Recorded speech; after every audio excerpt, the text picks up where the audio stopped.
জয় মা কল্যাণেশ্বরী, জয়। সকল ভক্তরা মাকে দর্শন করো। আজকে ভাদ্র মাসের দ্বিতীয় শনিবার।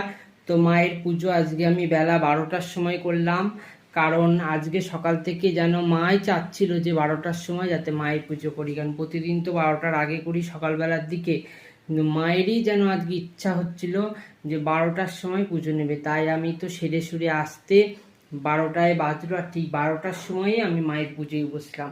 আর ভেবে দেখলাম শনিবারে বেলা 12টায় মার পুজো করলে মা বেশি খুশি হয়। তো এটা আমার মতে বলে, জানি না কে কীভাবে বলে। তো মা কল্যাণেশ্বরী 12টায় পুজো নিল শনিবার, বারবেলা বলে 12টার থেকে। তো মায়ের সেই ইচ্ছাতেই মায়ের পুজো করলাম। দেখো, মাকে জবার মালা পরিয়েছি, টগর ফুলটা মায়ের মাথায় দিয়েছি, মাকে কত সুন্দর লাগছে। টিকলি করে দিয়েছি আমার সোনা মাকে। তো আমার মাও তো সুন্দরী কম না গো, বলো জয় মা কল্যাণী।